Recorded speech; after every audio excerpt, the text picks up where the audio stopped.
بسم اللہ الرحمن الرحیم۔ السلام علیکم ورحمۃ اللہ وبرکاتہ۔ ویورز کیسے ہیں؟ امید کرتا ہوں آپ حضرات سب خیریت سے ہوں گے۔ اصلاحی پوسٹ آفیشیل چینل میں آمد پر آپ کو خوش آمدید۔ ناظرین، آج کی حدیث پاک بہت زیادہ اہم اور بہت زیادہ موجودہ دور کے حوالے سے بہت ہی اس کی اہمیت ہے۔ دعا ہے اللہ تعالی ہمیں اس پر جو سنے ہم اور جو میں پڑھ رہا ہوں اس پر ہم سب کو عمل کرنے کی توفیق عطا فرمائے اور اس کو دوسروں تک شیئر کرنے کی بھی توفیق عطا فرمائے، تاکہ جو بھی سنے اس پر عمل کرنے والا بنے اور ہمارے لیے آپ کے لیے صدقہ جاریہ بنے۔ جزاک اللہ۔ رسول اللہ صلی اللہ علیہ وآلہ وسلم نے ارشاد پاک فرمایا ہے، قیامت کے دن تین قسم کے آدمی مشک کے ٹیلوں پر ٹھہرائے جائیں گے۔ نمبر 1، وہ نیک غلام جس نے دنیا میں اللہ کا بھی حق ادا کیا اور اپنے آقا کا بھی۔ دوسرا، وہ بندہ جو کسی جماعت کا امام بنا اور لوگ اس کی نیک عملی اور پاکیزہ سیرت کی وجہ سے اس سے راضی اور خوش رہے۔ تیسرا، وہ بندہ جو دن رات کی 5 نمازوں کے لیے روزانہ اذان دیا کرتا تھا۔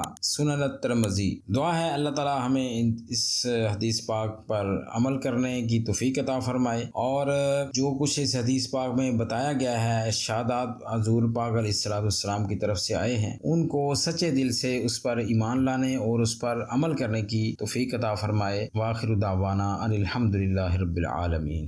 اپنی صحت سے متعلقہ ہر مرض سے جانکاری کے لیے اس چینل کو بھی سبسکرائب کریں تاکہ آپ کو روزانہ گھر بیٹھے اپڈیٹ ملتی رہے۔ شکریہ۔